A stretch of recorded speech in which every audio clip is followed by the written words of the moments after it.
Hello সবাইকে। পৃথিবীতে এসে নিজের রক্তের সম্পর্ক ছাড়া যে সম্পর্কটা আপনার কাছে সবথেকে প্রিয় সেটা হলো কিন্তু বন্ধুত্ব। সেটার জন্য কোনো রক্তের সম্পর্কের দরকার পড়ে না। অথচ সেই মানুষটা আপনার মনের কথা ঠিক জানতে পেরে যায়। আমাদের কাছেও রয়েছে একটা প্রাণের বন্ধু, সেটা হলো দিব্য।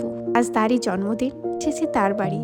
বিয়ের পর প্রথম এলাম দিব্যর বাড়ি। দেখা হলো সমস্ত পুরনো বন্ধুদের সাথে, যাদের সাথে বিয়েতে অনেক মজা করেছি। কিন্তু একটা জিনিস মিস করলাম, সেটা হচ্ছে এমডিকে। এমডি হলো আমাদের এই মস্তি গ্রুপের লিডার আর দিব্যর বড় দিদি। কিন্তু তার জায়গা পূরণ করে দিচ্ছে আমাদের জ্যাক। আসলে জ্যাক কেক খেতে বড্ড ভালোবাসে, তাই কেক দেখে নিজেকে সামলাতে পারছে না। কন্টিনিউ ও চাইছে যে টেবিলের উপরে উঠে ওই কেকটা কাট করবে। এই অবস্থায় জ্যাককে আটকে রাখা ভীষণ কষ্টকর। কিন্তু কেক কাট হয়ে যাওয়ার পর সব থেকে বড় বাইটটা প্রথমে জ্যাককেই দেওয়া হয়েছে। দিব্যর জন্য আমরা 3টে কেক নিয়েছিলাম, একটা ব্ল্যাক